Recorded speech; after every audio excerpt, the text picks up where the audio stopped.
Hello guys, मैं हूं सनी और आप देख रहे हैं हार्डवेयर माना। इंटेल 12th जेन लॉन्च होने के बाद सबके दिमाग में क्या कर रहे हो। तो आज हम लोग बात करने वाले हैं एक बहुत ही ट्रेंडिंग टॉपिक की, और वो है DDR5 वर्सेस DDR4 रैम की।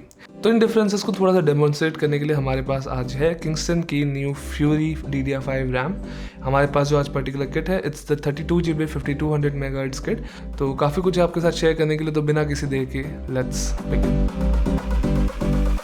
अब DDR5 रैम जो है वो इतनी नहीं है कि अभी भी डिसाइड करना मुश्किल है कि क्या एक गेमर, एक जो नॉर्मल यूज़र है, एक नॉर्मल PC यूज़र है, क्या उसको कंसिडर करना भी चाहिए कि नहीं। तो हम लोग मेजर डिफरेंसेस की बात करते हैं, और मैं कोशिश करूँगा ज़्यादा टेक्निकल ना हो, बिकॉज इतने ज़्यादा टेक्निकल चेंजेस भी है अंडर द, क्या बोलते हैं उसको, कौन सी लाइन होती है इंग्लिश में, अंडर द हुड बेल्ट नहीं भाई, ऊपर की लेयर के नीचे काफ़ी ज़्यादा नीचे चेंजेस हुए हैं, लेकिन उनके बारे में बात करना मेरे बस की बात नहीं है, बिकॉज टेक्निकल चेंजेस हैं। तो हम मेन जो ऊपर की परतें उनको खोलते हैं। तो सबसे पहले हम लोग बात करते हैं आई थिंक सबसे ईजी टू डाइजेस्ट चेंज की, वो है स्पीड। अब ऑब्वियसली DDR4 से DDR5 जा रहे हैं, तो चेंजेस तो आने चाहिए स्पीड में, एंड उन्होंने ऑलमोस्ट डेवलप किया है स्पीड्स को यहाँ पे। DDR4 की जो टेक्निकल स्पीड्स थी, मतलब जो डिफ़ॉल्ट स्पीड्स थी, वो स्टार्ट होती थी लगभग 1600 मेगाहर्ट्ज से लेके 3200 मेगाहर्ट्ज, यानी ये ऑफिशियल स्पेक के अंदर ये था। उसके ऊपर XMP वगैरह के बाद या फिर ओवरक्लॉक वगैरह के बाद हमारे पास ऑप्शंस आते थे। लेकिन यहाँ पे DDR5 की जो मिनिमम स्पेक है ना, जो सबसे मिनिमम स्पीड से भी वो शुरू होगी, वो है 4800 मेगाहर्ट्ज, यानी 4.8 गीगाहर्ट्ज या फिर 4.8 Gbps।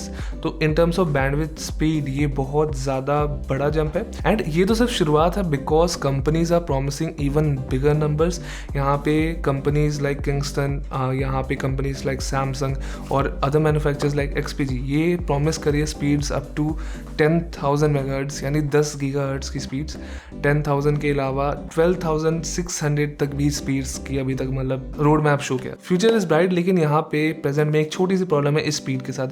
अगर आप लोगों को नहीं पता कि जैसे हम लोग रैम की स्पीड्स बढ़ाते हैं ना, तो उसकी ओवरऑल लेटेंसी भी बढ़ जाती है, और उसको हम लोग जनरली कैश लेटेंसी भी कहते हैं, या CL नंबर जो आपने देखा होगा रैम के पीछे। तो वो नंबर जितना छोटा होता है उतना बेटर होता है। अब DDR4 के साथ ये जो नंबर है ये बहुत ज़्यादा जंप कर रहा है because of the jump in numbers. यहाँ पे for example this particular kit starting at CL40, और ये 5200 मेगाहर्ट्ज पे रन करी दिस पर्टिकुलर फ्यूरी किट। लेकिन जैसे जैसे टाइम जाएगा ये लेटेंसी नंबर्स कम होते जाएंगे। 5200, 5600 या इवन 6000 मेगाहर्ट्ज पे रन करने के बावजूद भी उसकी लेटेंसी सिर्फ 8 मिलीसेकंड होगी या 7 मिलीसेकंड। तो वो बहुत ज़्यादा तेज़ रैम होने वाली है उस मामले में। अच्छा चेंज इन्होंने किया है DDR5 के साथ कि they are introducing a new concept of delivering data from the CPU to the RAM, sorry उल्टा बोल दिया, from the memory to the CPU। Basically RAM और CPU के बीच में एक छोटा सा कनेक्शन होता है। नॉर्मल DDR4 रैम जो थी वो चल रही थी 64 बिट बस पे, यानी उस पर एक बार में 64 बिट लेवल का डेटा आप ट्रांसफर कर सकते हो एक छोटे से साइकिल में। तो यहाँ पे हम लोग आपको एक्सप्लेनेशन देने वाले हैं। अनफॉर्चुनेटली हमारा बजट थोड़ा कागजात से थोड़ा सा कम होने वाला है, तो अज्यूम करते हैं कि एक बस थी जिसमें थी 64 सीट्स, ठीक है। इस बस ने चलना ही चलना है। मान लीजिए इसमें सिर्फ 30 सीटें भरी गई हो, 48 भी भरी हो, इसको चलना ही चलना है। अब क्या हो रहा है कि एक इनएफिशिएंट तरीका है। मान लीजिए आप बिजनेस है, तो ऑब्वियसली बात है कि जब तक आपकी सीट्स पूरी ना भर जाए या फिर जो सारी इन्फॉर्मेशन है वो पूरी भर ना जाए, तो वो चला के फायदा नहीं है। जब तक चीज़ें भरेंगी तब आपको ज़्यादा एफिशिएंट ओवरऑल रिजल्ट मिलेगा। अब मान लीजिए DDR5 भी एक बस कंपनी है, कुछ है, लेकिन यहाँ पे एक बस होने के बजाय जिसमें 64 सीट्स थी, यहाँ पे 2 बस है, और हर एक बस में सिर्फ 32 सीट्स है। 20 पैसेंजर्स हमारे पास आते हैं। अब 20 पैसेंजर्स आए हैं तो हमें दूसरी बस रन करने की जरूरत नहीं। आपने 20 के 20 एक ही बस में बिठा के इन्फॉर्मेशन भेज दी। अब ये एफिशिएंट तरीका है। मान लीजिए जिस दिन आपके ना 40 या मान लीजिए आपके 50 पैसेंजर्स आ गए, तो आपने दूसरी बस भी एंगेज कर दी।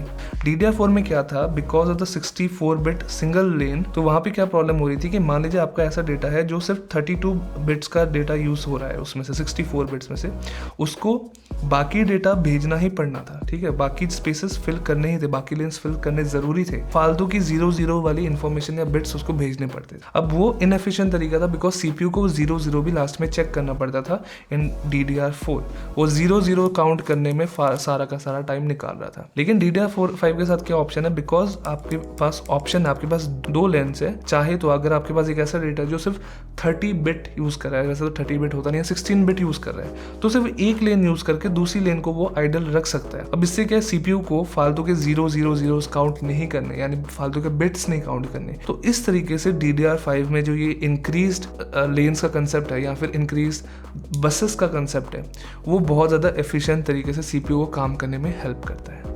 एफिशिएंसी रिलेटेड एक और पॉइंट है, वो है नंबर ऑफ इंक्रीज क्या इंग्लिश बोल रहा हूँ, increase in the number of banks. अब भाई साहब रैम की वीडियो में बैंक की बात क्यों कर रहे हैं हम लोग, की क्या कंसेप्ट है भाई? बैंक का मतलब होता है जहाँ पे एक्चुअली आपका जो डेटा है, छोटी छोटी जो फाइल्स है, 0-1 बाइनरी फाइल्स होती है, वो स्टोर होती है। एक DDR4 रैम के साथ क्या था कि जो नंबर ऑफ बैंक्स थी ना हर चिप पे, ओवरऑल 16 बैंक्स होते थे हर मॉड्यूल के अंदर। DDR5 में उसको कर दिया है double. Number of banks increase होने की वजह से क्या होता है कि जो CPU है आपका, वो ज़्यादा छोटे लेवल से डेटा एक्सेस कर सकता है और दूसरी तरफ आपको डेटा स्टोर करने के लिए ज़्यादा एड्रेसेस मिल जाते हैं। मतलब आप समझ लीजिए आपके पास एक लाइब्रेरी थी, अब वहाँ पे आपके पास 1000 बुक्स थी, लेकिन आपके पास रजिस्टर 2 थे। अब यहाँ पे क्या है कि आपके पास 10 रजिस्टर है और आपके पास 1000 बुक्स है। अब उनको आप अच्छी तरह ज़्यादा क्लियरली नोट करके रख सकते हो। अब हम लोग बात करते हैं थोड़े सिंपल चीज़ों की, हम लोग बात करते हैं कैपेसिटी की। DDR5 ज़्यादा डेंसिटीज़ के साथ आने वाली है, यानी बड़ी रैम आने वाली है, ऑलमोस्ट सिमिलर प्राइस में, जब एटलीस्ट कुछ सालों बाद जाके प्राइसेस कम होंगे, वो बात की बात है, आगे बताता हूँ उसके बारे में। तो DDR4 में जो मैक्सिमम साइज हो सकता था एक पर्टिकुलर DDR4 डाई का, वो हो सकता था 2 गीगाबाइट्स या फिर 16 गीगाबिट्स। अगर इसको हम टोटल करें मतलब एक रैम में, तो इन सबको मिला के सबसे बेस्ट के सिनेरियो में भी टोटल रैम एक स्टिक में आप इंक्लूड कर सकते थे 64 GB। DDR5 के साथ ये एक बहुत ही बड़े लेवल पे चेंज हो रहा है, बिकॉज DDR5 की जो डेंसिटी है ना डाइज की, वो बहुत ज़्यादा बढ़ रही है। मतलब DDR5 का सबसे छोटे लेवल के डाई पे भी 64 गीगाबिट्स या फिर 8 GB गीगाबाइट्स पर डाई आप बना सकते हो। आप सिर्फ सिंगल स्टिक में 128 GB की मतलब रैम किट्स आप खरीद सकते हो। आप सिर्फ 2 स्लॉट्स यूज करके 256 GB का मजा ले सकते हो। आप किस तरीके से रैम का मजा लेते हो आप मैं नहीं जानता, कॉम्प्लेक्स मैथ्स करे तो 4 स्टिक्स में हम लोग 512 GB रैम यूज कर सकते हैं, जो एक बहुत ही बड़ा नंबर है। अब मैं सर्वर लेवल की बात करूँ तो 2 टेराबाइट्स एक रैम के स्टिक पे, and this is possible by a technique known as die stacking. कुछ कंपनीज तो इसका जरूर फायदा उठाएगी।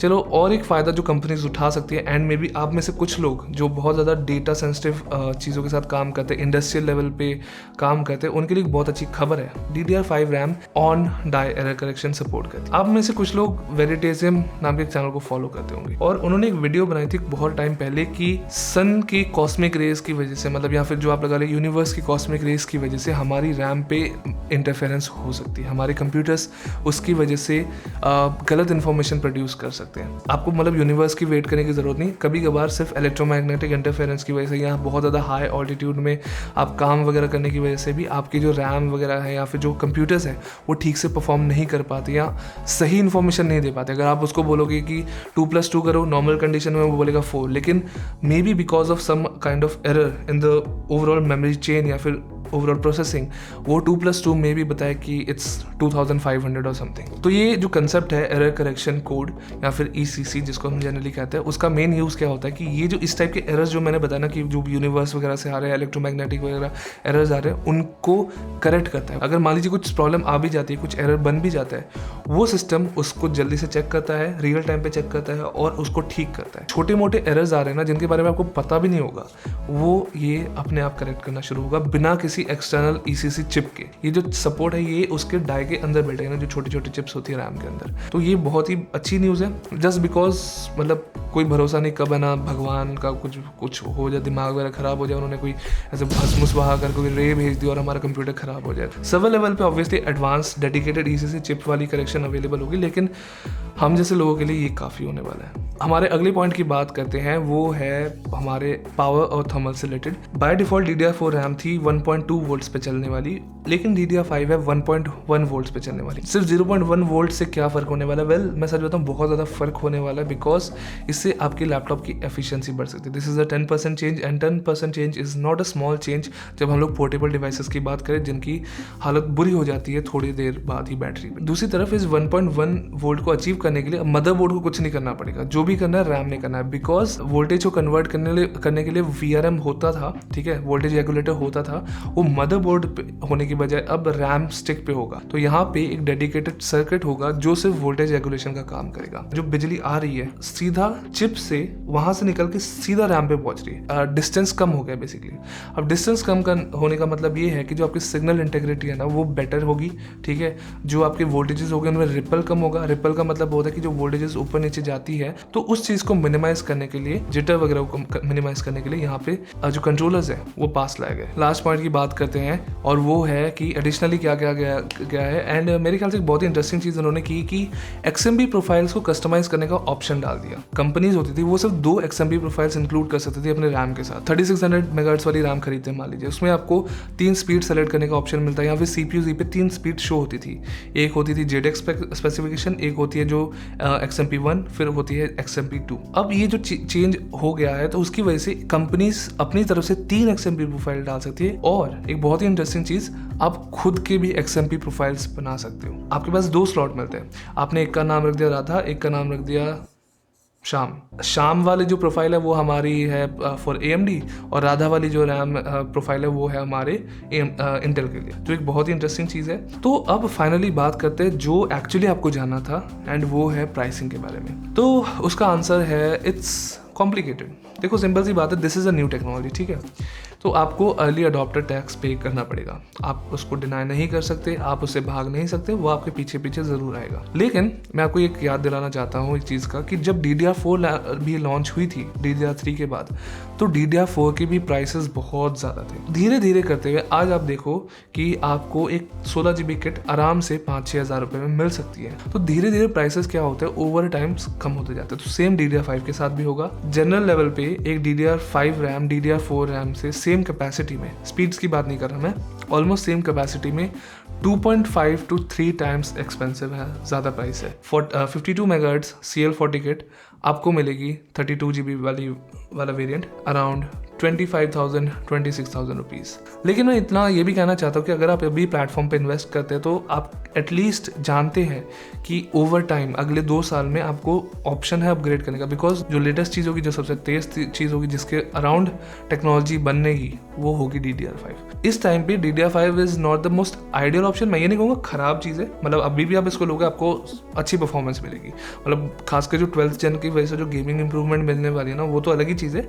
ये उस पर बस एक बोलते हैं ना चेरी ऑन केक की तरह काम करेगी। आई होप गाइस आपने कुछ समझा होगा। अगर कुछ भी क्वेश्चंस हो एक्स्ट्रा, ठीक है, तो प्लीज़ मुझे कमेंट्स में ज़रूर बताना। अगर आपको बाय करनी है, डिस्क्रिप्शन में कुछ लिंक्स होगी। This is the Kingston Fury DDR5 5200 kits. फिलहाल मार्केट में यही सबसे ज़्यादा स्टॉक में अवेलेबल है, इसके अलावा कोई दूसरी अवेलेबल नहीं है ज़्यादा, मुझे पता है।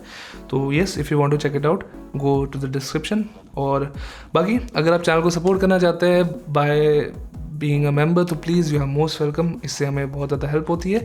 नीचे ज्वाइन बटन होगा, आप उसको क्लिक कर सकते हैं। बाकी लाइक शेयर सब्सक्राइब अपने स्वाद अनुसार करें। डिसलाइक ठोकना ना ठोकना आपकी चॉइस है। मैं मिलूंगा आपको अगली बार। Till then bye.